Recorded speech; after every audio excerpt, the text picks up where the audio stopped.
All right, I'll be quiet now. Thank you. The broadcast is now starting. All attendees are in listen-only mode. Good afternoon, everyone. I see people are joining the webinar at this point. It's good to have you all here. I know I met some of your colleagues at the information session yesterday. We're going to go ahead and go a little bit slow just as we let people join the webinar. A couple of housekeeping items before we get started. Please let me know if you are unable to hear me at any point. Michelle will be manning the other computer.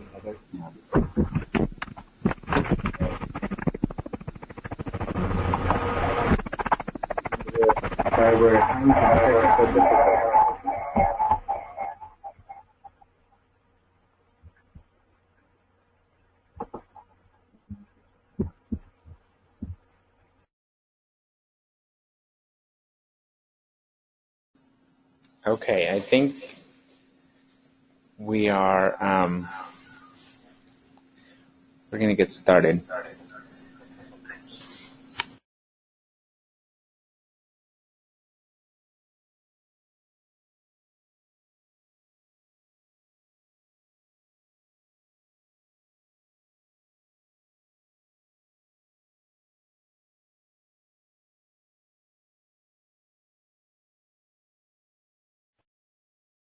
All right, everybody, we're back, and this time without technical difficulties.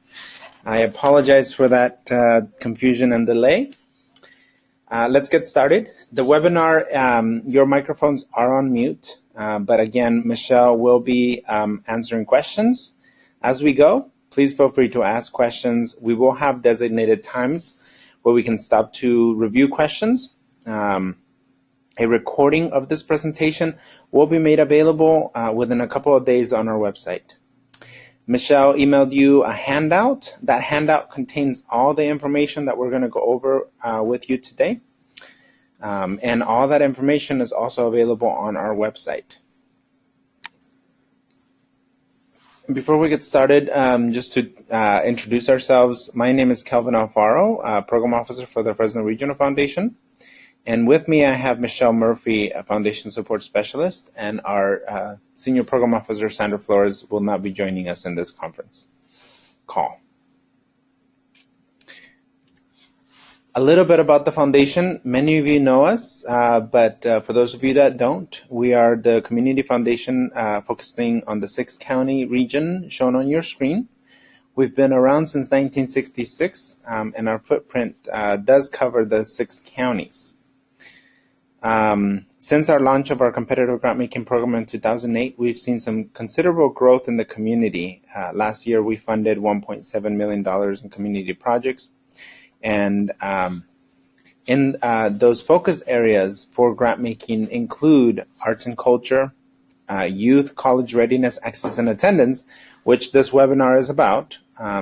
Later this afternoon, Sandra is going to do a webinar on teen pregnancy prevention. We're running both grant cycles concurrently, so that means interested organizations applying to both will have to meet 2 deadlines on the same day. We also will have later in the year our high-impact grant cycle, which is focused on early learning and supporting children and families, children ages 0 to 8 for success by 3rd grade. And lastly, our last grant cycle of the year is the environment, which is focused on smart growth, or how do we build healthy communities and healthy people. The agenda for today, we are going to go over the goals to fund. We're going to discuss the reporting requirements. We're going to talk about how to apply, and then we're going to have some final tips and room for questions in the end. All right, so let's get started on the youth goals to fund. Before we get started, we're going to do a quick poll just to gauge who the audience is Michelle, will you post the first question on the screen?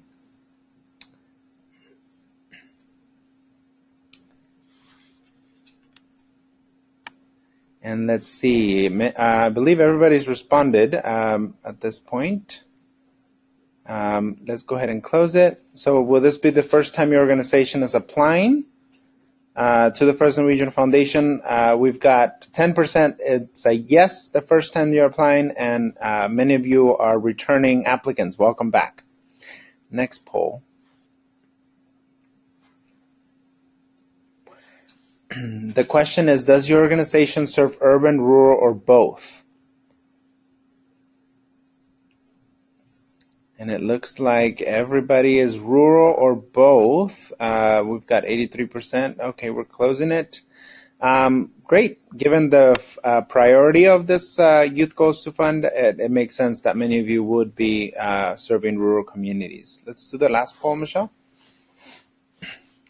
And the last question is a tricky question because we're actually going to talk about it later in this webinar. But do you have a Flex account, or do you even know what a Flex account is? Okay. I think everybody's voted. Many of you over half of you have a Flex account, which is great. That's going to facilitate the process. Some of you do not have an account. We're going to provide all the information you need to know about creating one.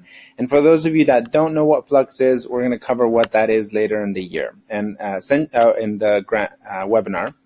Essentially, it's the way that we accept our online applications. Let's go ahead and continue with the presentation. And so we're going to talk about the goals to fund for youth. So the Youth Grant Cycle is through an endowment, a bequest endowment established by Dorothy Mitsuoka, a local resident of the Cutler-Orosi region. And Dorothy was not able to attain a higher education degree in her lifetime, but she wished to share her resources with the community to allow other youth to be able to attain their higher education. And so she established an endowed fund with the Fresno Regional Foundation, and it is with those dollars that we are running this grant cycle.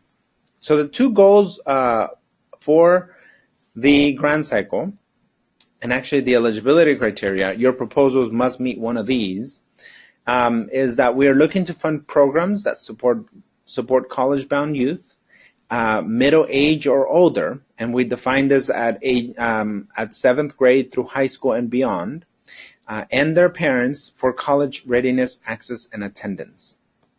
We are also mindful that college is not the path that everybody chooses, and so we're supporting programs that support students to attend college, higher ed, to complete their higher education, and that includes career technical education. At yesterday's information session, someone asked how we define students. And so for this one, we're defining students as a high school or older. For the top one, we do provide specificity as to being able to start at 7th grade.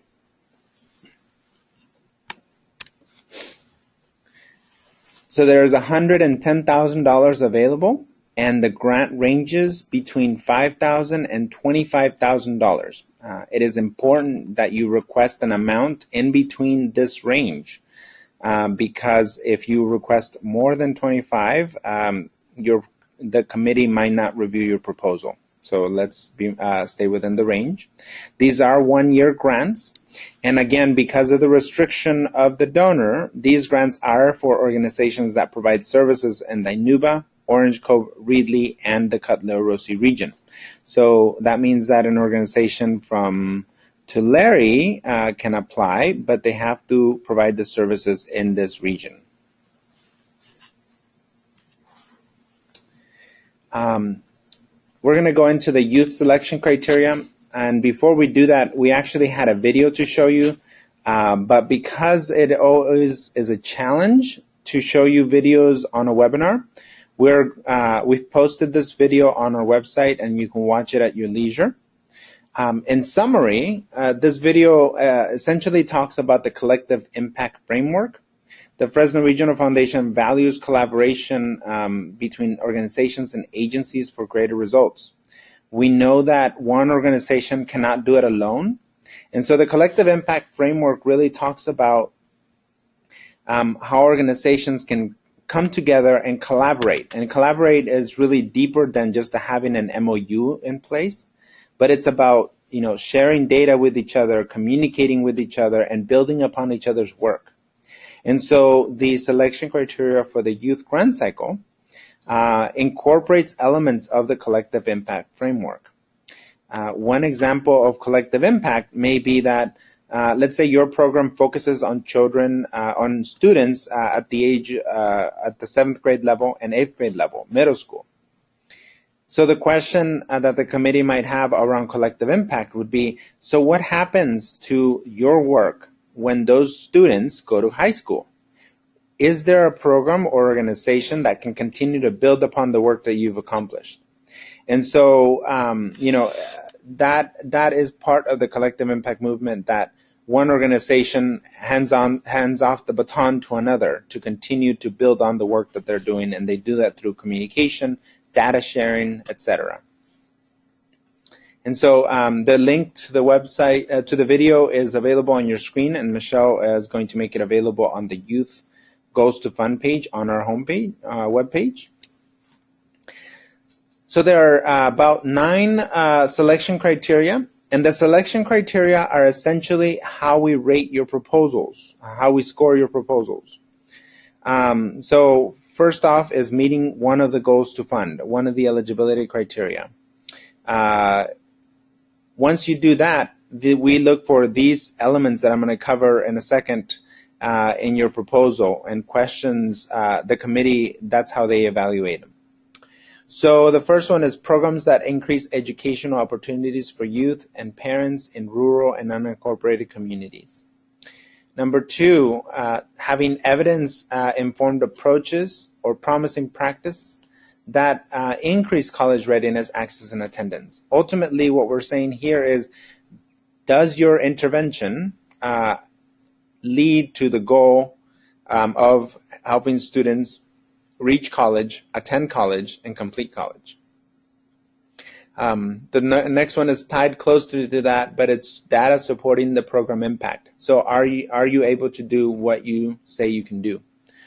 Programs customized to target populations is number 4. Number 5, your organization has a proven expertise in the proposed field of work. Number 6, you have a strong organizational capacity. Number 7, you have strong rationale for the proposed program or approach. And I just want to note at this one that, your application, please be mindful of who your audience is, and be mindful that you don't have to convince us that this is an issue.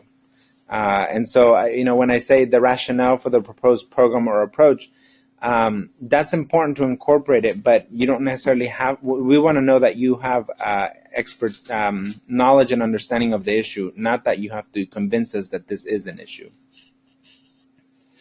And then the last 2 here are integration with other programs, organizations, and/or systems through a shared vision, shared measurement, constant communication, and building on the success and building on the services and strengths of other stakeholders. Lastly, programs that trigger additional dollars or resources to the region. And number 10 is actually repeated, so I apologize for that. But there's 9 selection criteria for this youth grant cycle.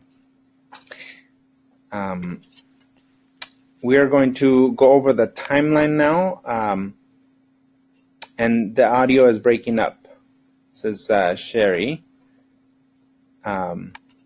Sherry, I hope you're able to hear us. And if you continue to experience issues, please let us know.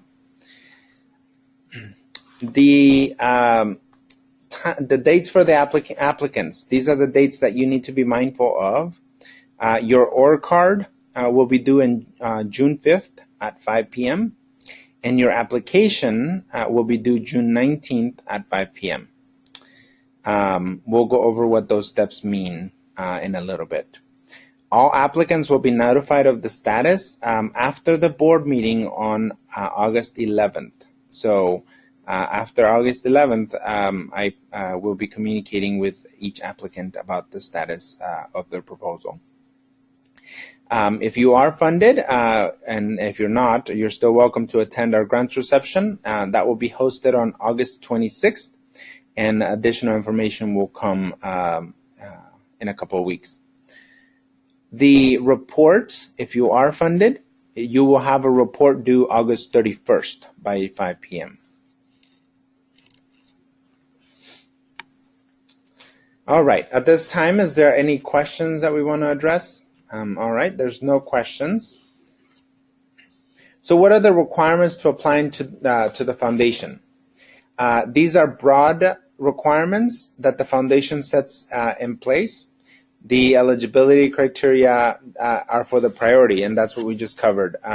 So the Fresno Regional Foundation funds 501c3, community benefit organizations, government agencies, individuals or community groups with a fiscal agent, public agencies, educational institutions, and these must be serving Fresno, Madera, Tulare, Merced, Kings, and Mariposa counties. And again, if there's any confusion about the geography, the foundation serves these 6 counties, but again, this funding priority is focused on the Cutler-Orosi region. This is how we measure financial health of an organization. So when we are reviewing your organization's org card, these are some of the elements that we look at and some of the documents that we request. A full list of all the documents that we request for your org card is available on page 4 of your handout and also available on our website. So we look at your IRS 990. We look at your most recent board-reviewed internal financial statements. That means your balance sheet and income statement. We look at your fiscal year's gross receipts, and if they're more than 500, we request an independent external audit. We are mindful that the federal government is changing the threshold to $750,000 for requiring an internal or an independent external audit. We will be making that change next year. We will continue to have the same threshold as we have been having so far. We look at the operational budget of your organization. We look at the board composition of your organization to ensure that it reflects diversity and the backgrounds of the community. And that there should be a minimum of 5 board members on your board.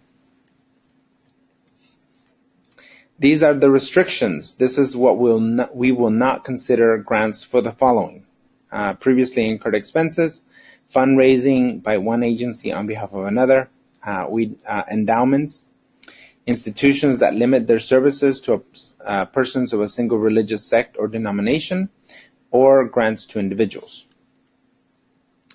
Any questions about the general FRF eligibility? Doesn't look like there are questions at this point. We're going to go ahead and continue. The reporting requirements. So one of the things that we spent some time in this presentation discussing is what is required of you as a grantee. And we do this because this is an important component. This is the sexy piece to the work that we do. This tells us whether the investments that we've made, what have been the results, what has been the impact. And so we ask that you review the final report before applying. There are several elements of data that you would need to submit in a final report. And if you are not collecting some of that data, it would then be imperative for you to consider how you might begin to collect it if you are applying to the foundation.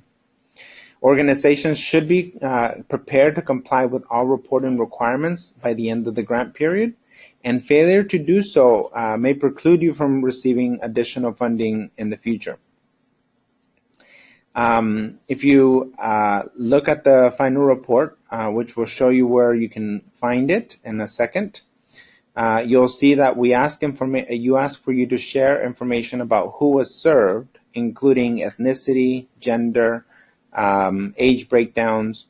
If you're working with parents, which for some of you in this priority might, we also ask for information about the level of educational attainment of parents, as well as the type of family in which youth reside in.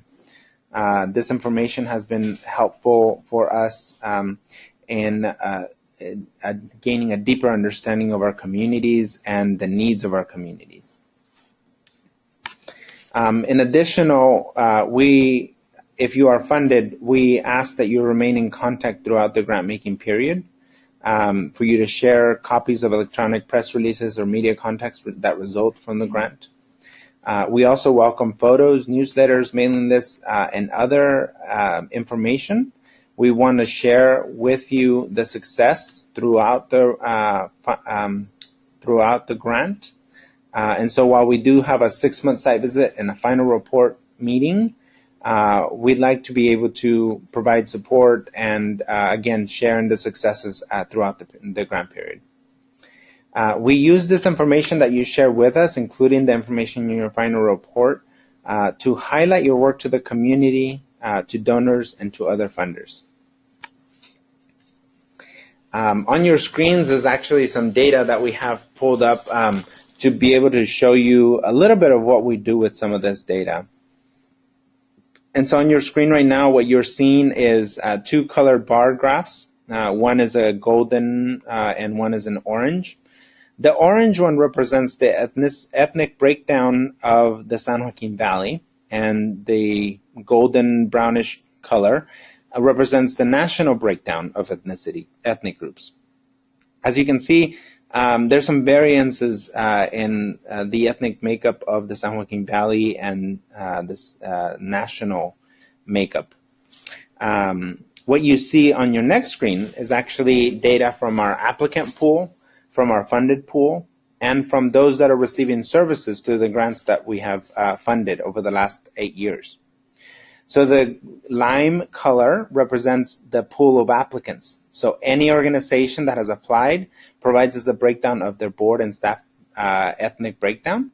And so this is a composition of all those applicants unduplicated and how they're represented in this ethnic group. The blue line in the middle represents a subset of the lime bar, which is essentially of those applicants that are funded, that have applied, the ones that are funded, what is their ethnic breakdown. And so you can see it's pretty similar to the parent group, which is the lime colored bar. Lastly, of those that are funded and they are providing services to the community, what is the ethnic breakdown of individuals who are receiving services from these funded programs? And again, that is the dark green bar. And you can see that they're pretty similar to each other. And additionally, if you compare to national and the average in the San Joaquin Valley, there's some relation to the equal distribution of or representation of these groups. We have a question. Let's pause. Can you elaborate further about the restrictions regarding fundraising on behalf of another? Do you mean you cannot fund development costs, or that if we submit on behalf of a partnership that we might not be eligible to apply? So there's a couple of things that you touch on here. Submitting on behalf of a partnership is different than fundraising for one organization on behalf of another. And so essentially, an organization who is specifically seeking dollars to go towards another cause would not qualify. But if you are a group of organizations coming together in a partnership and want to seek funding for your work, and that work is distributed between the two agencies, then that would not preclude you from applying.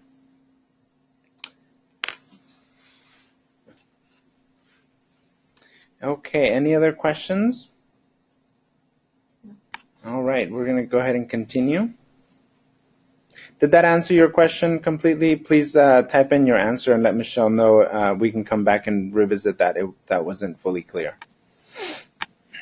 So in order to apply, we are going to begin at our webpage, and I'm going to switch over to the webpage in a couple of seconds. I just want to give you a quick overview of the application process. So many of you have been used to using our Olga system to apply. Olga was launched in 2008 as a way to move the foundation's grant-making process from a paper-based system to an online system. And as we have grown in the last couple of years, Olga was unable to meet the data demands and the demands of the user, which is you. We were listening to all the complaints and challenges that we saw with Olga, and so we have moved to Flux, which will provide a greater ease for applicants. We are still testing this. We launched it last year at the end of the year, and so if you experience any difficulties, please let us know, and we will hopefully remedy those.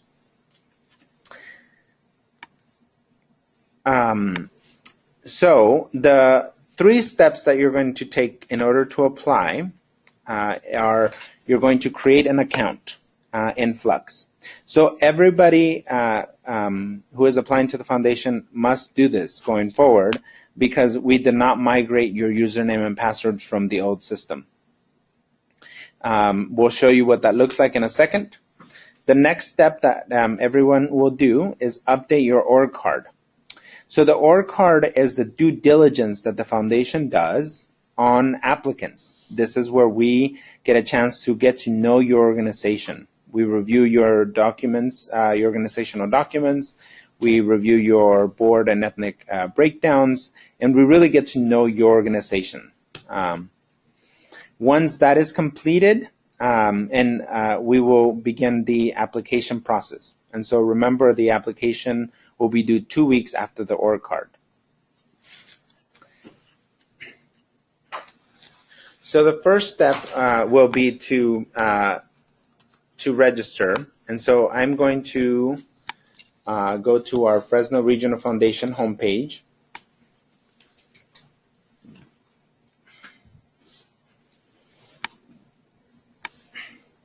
And so we're at our homepage. There's a couple of ways to log in. There's a Flux login right over here, at the top corner of your screen.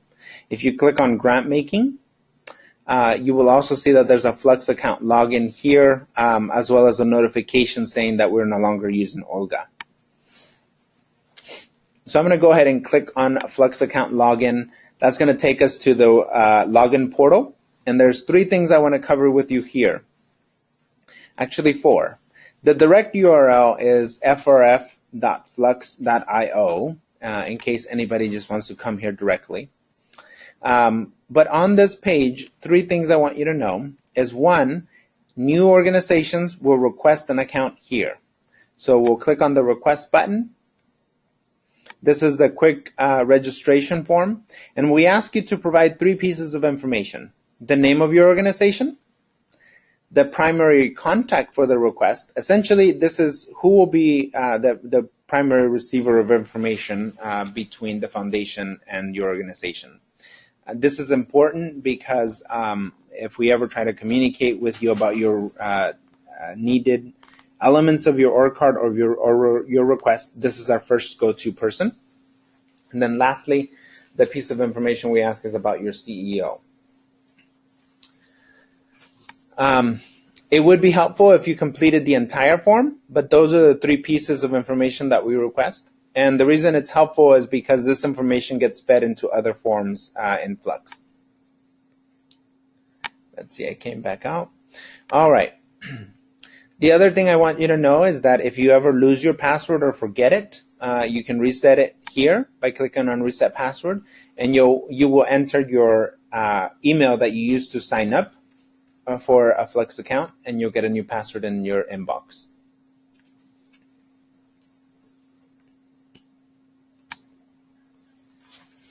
All right.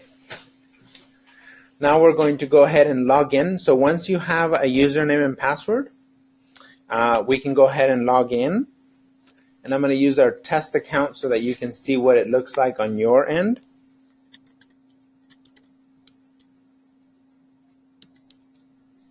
in 1 second while I type in the password. All right, so that didn't work. Michelle Murphy. A-E. All right, I apologize for this.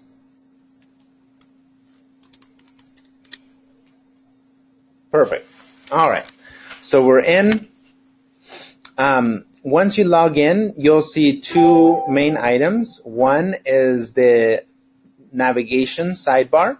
This is where you'll find and be able to switch to different components of the online system, and some information on this side. So if you want to change your password, you can always click on My Profile and be able to change your organization's information.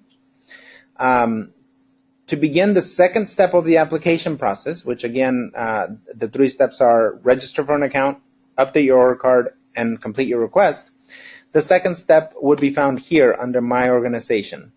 So you will click on the My Organization, and I want to point you to the navigation on top. There are actions that you can take, including editing, printing the form, going back, and then the action that's very important is that when you are done editing and you are ready for us to review, that you submit your annual org card that you submit. So the green, if there is a green button there, it means you must take an action for your organization. A quick review of what the org card is. The org card information that we asked in Olga will be the same information that we're asking here. There's just a couple of bits of information that have changed. So one thing I want to point to the top is, what is your org card status? Right now, this org card is set to new org card. Essentially what this means is that you need to complete an update to this org card. The other statuses are listed here, and you can see exactly what they mean. Your goal is to get it to the org card approved, which is the only way that you would be able to submit a proposal to the foundation and for it to be reviewed. When we review your org card, we type in our notes in here, and those are accessible to you. You'll see them under Program Officer Staff Notes.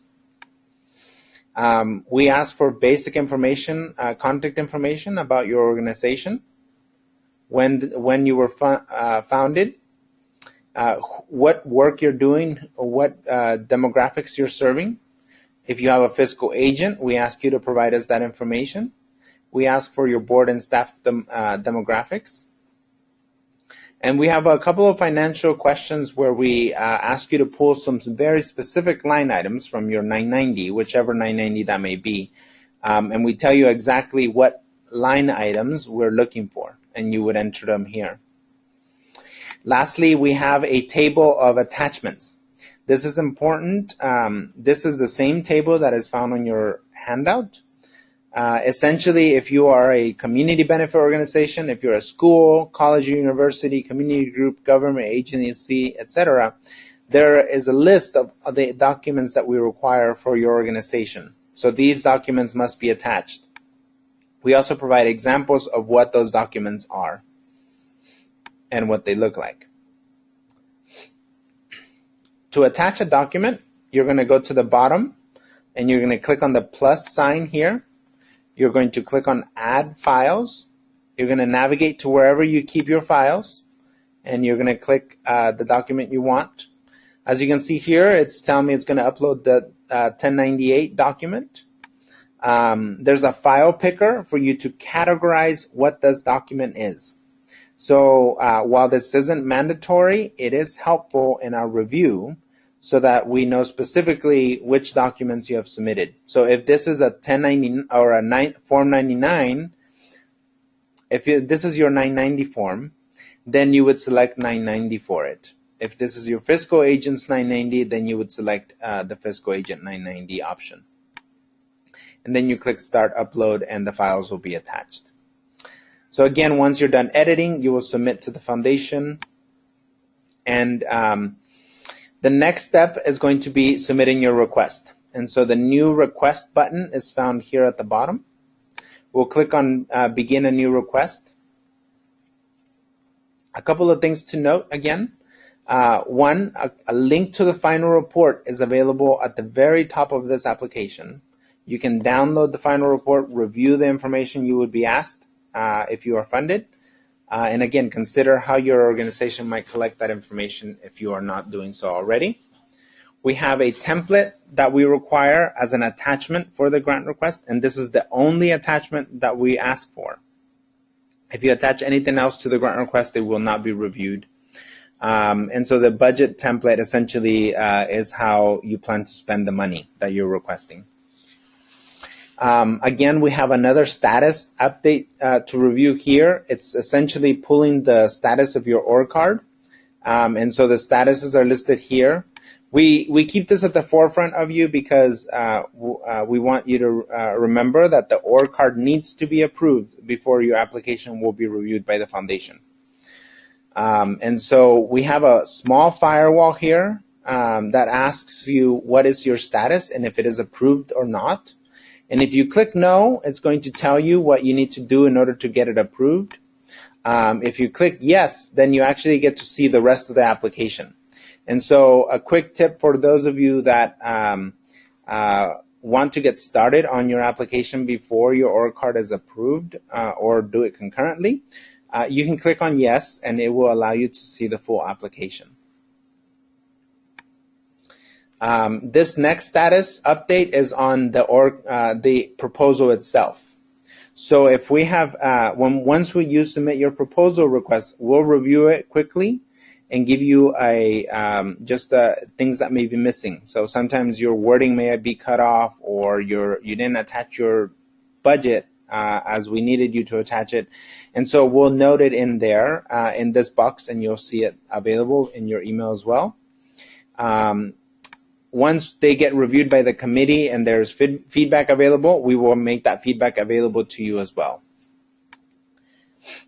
So there's some basic information here. Please note that anything in bold needs to be inputted before you can save a request. Every field is required to submit to the foundation. So there's a distinction.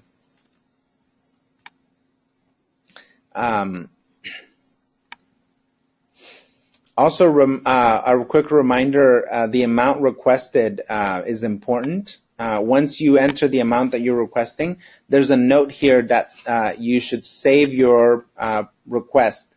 Depending on the amount that you request, if it's over $10,001 or more, there will be additional questions that you need to complete. And so please don't leave the amount requested until the very end, because you'll have to complete those additional questions as well. The next section talks about the expected impact from this grant. Essentially, what will you be accomplishing? Who will you be serving with this money? And this is some quantifiable information. If you're working with parents, we ask you to provide us an estimate. So how has your work right now, how can your current work inform which populations you will be serving? So essentially, what is the level of attainment of the people that you work with at this moment? And this might give you an indication as to who you might work with for this project. And then the type of family type you may be working with as well. Again, these are estimates, and we don't expect hard numbers in an application, but they would be required in a final report. And so this data should be collected as you progress throughout the year. If you're working with school or school districts, you can list that there as well. The questions are open-ended. And again, we begin with the broader question, which is, what is your plan, what you are trying to achieve? Again, this question would not be the right spot for you to spend 4 paragraphs giving us details about the issue or convincing the committee that this is an issue. Here, we're wanting to know, what is your plan? What are you trying to achieve? I won't go through all the questions. Please be mindful that there's a final report question here. And if you answer that you haven't reviewed the final report, we encourage you to review it. And if you answer that you have reviewed the final report, we ask you how you plan to collect the information requested in the final report. The questions of over $10,001 are not listed. But let me see, I believe Michelle saved one yesterday, so we're going to switch to that really quickly. And as you can see, there are now more questions here at the bottom. So these are over 10K narrative questions. This is an opportunity where you can share the analysis for why you're doing this work. And so this is more about how your organization decided that this was a priority for your organization, a timeline of the activities in the grant, and then here's a question about collective impact. How does your organization work with other organizations in a deeper way to build upon each other's success? All right. Again, the only attachment we ask for here is the budget attachment, and the same process that you did in the org card would apply here to attach it. One thing I forgot to mention on the sidebar, besides the organization, any requests that you're working in, once they have been saved, will be saved to your drafts. Anything that you've submitted to the foundation will be under submitted, and anything that has been declined will be under declined. Same thing for grants. If you have received funding for one of them, it'll be under active if it's still going, and it'll be under completed once we have it becomes historical. Like a 2012 grant would be listed under completed grants. And each of those active grants is tied to a report that is due, and each of those completed grants is tied to a report that should have been submitted or is submitted.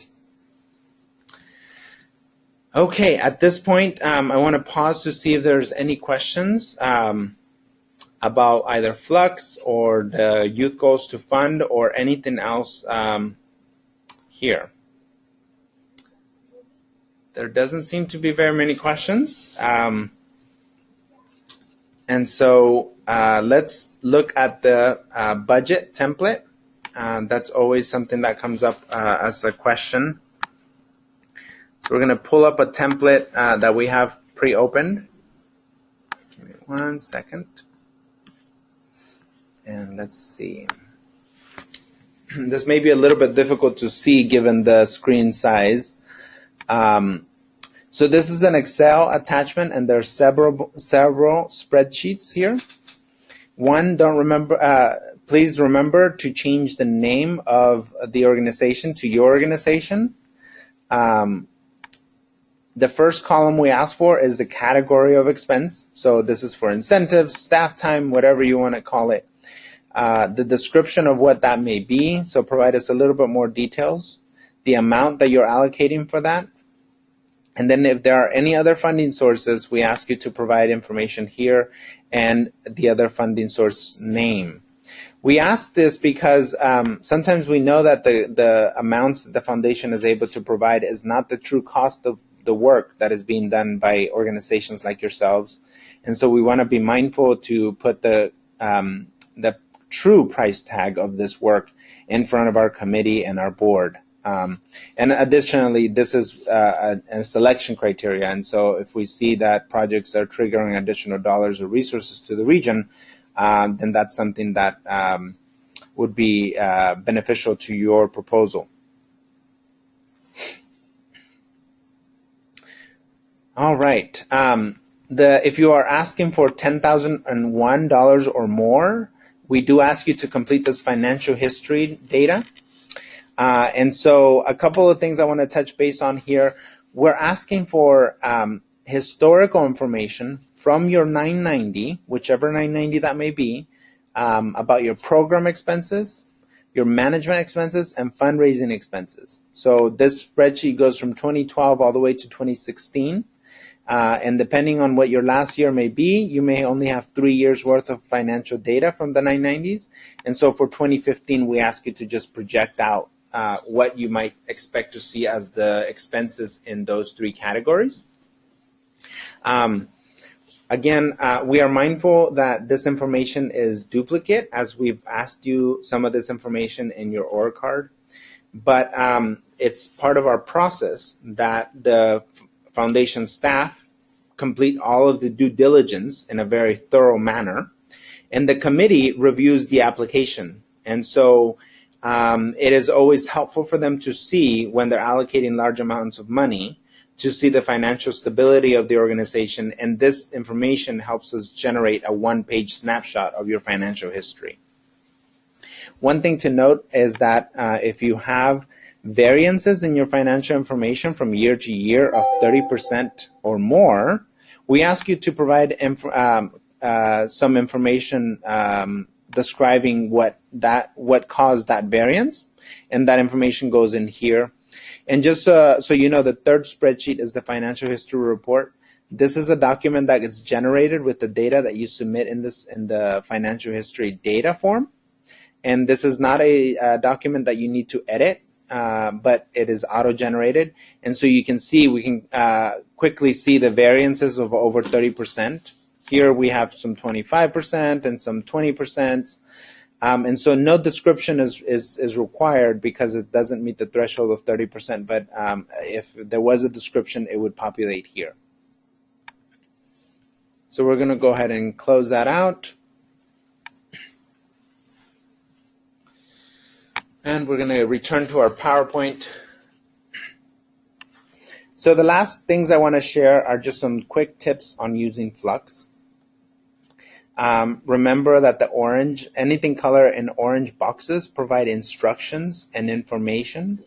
And there are also frequently asked questions embedded throughout the application to help you answer the questions that are most frequently asked. All the fields are required in order for you to submit your application, but the fields in bold are required to save the application. And we encourage you to save often. While Flux does provide greater ease of use, it does not auto-save. And so we want to be mindful that if you leave your browser open and come back tomorrow, your browser will want to refresh, and so you might lose your information. If you want to print, there's always a print to PDF button so that you can print a hard copy of your information or just the questions and work on it on a Word document. When we ask you for numerical values, use numbers only, so no symbols. That means that if you're requesting in the amount requested, you don't have to put a $ or a comma for that matter. Again, the budget is required attachment for the request. And there is additional questions in both the application and the spreadsheet if you're asking for $10,001 or more dollars. Remember that the request must fall within the $5,000 to $25,000 grant dollar range. If you have applied for our earlier grant cycles this year, that means the Arts and Culture grant cycle, then your org card would be approved already. And so you may not have to do that work again. But the annual report, annual org card, the org card is an annual thing that must be updated each calendar year. Lastly, a couple of more things. If you use a fiscal agent, your org card would require you to provide us information about both your fiscal agent and your own organization. I want to caution you to give yourself plenty of time.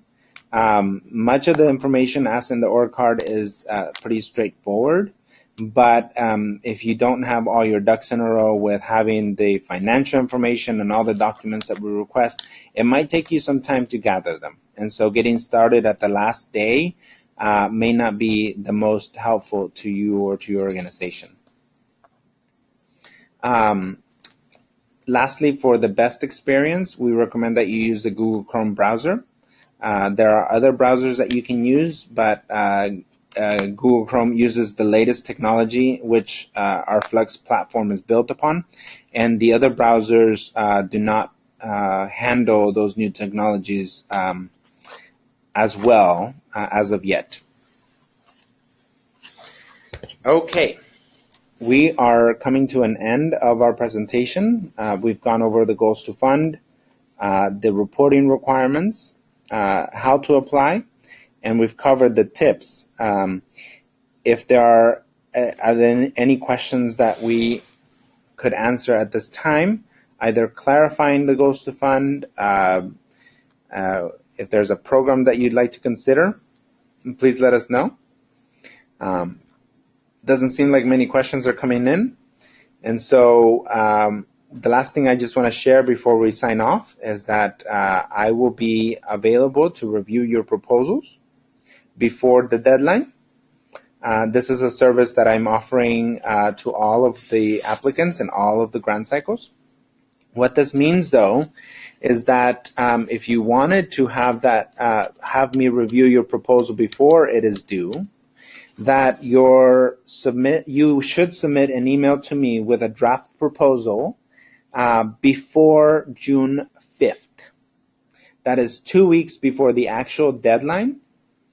The reason I asked for that before the June 5th deadline is because if you submit it June 5th, I may not be able to prioritize it given all the additional elements of the work that I do here at the foundation. But if you do give it to me before then, what I will do is I will review it as I would when I prepare for the committee meeting. That includes reviewing your proposal for clarity, but also comparing it to the goals to fund and the selection criteria. And so what I would do is tell you, your proposal doesn't necessarily speak to this selection criteria or this one or that one, and you would then take that feedback and revise your proposal accordingly to either include that information if it's relevant and you think it is, or to not. And so that feedback, again, I can provide it before June 5th. Okay. If there are no questions, I think we're going to be able to wrap up a little bit early, about 8 minutes early today. Any questions? All right. All right, everybody, thank you for your time and attention, and I appreciate you participating in this webinar. If you have any questions, we have our contact information, and many of you have our information handy. I'm just going to put it on the screen really quick for you to see it. Please don't hesitate to give us a call or email us. The best email to get a hold of anybody from the Program Officer Department is the program email listed on your screen. We put our website information there, and we also put social media, but I just like to caution that that is not the preferred method of communication for the foundation, and so if you try to get a hold of us through Twitter or Facebook, we may not respond in a timely manner, and so again, phone or email is the best way to get a hold of us. All right, again, thank you for your time, and we'll be in touch.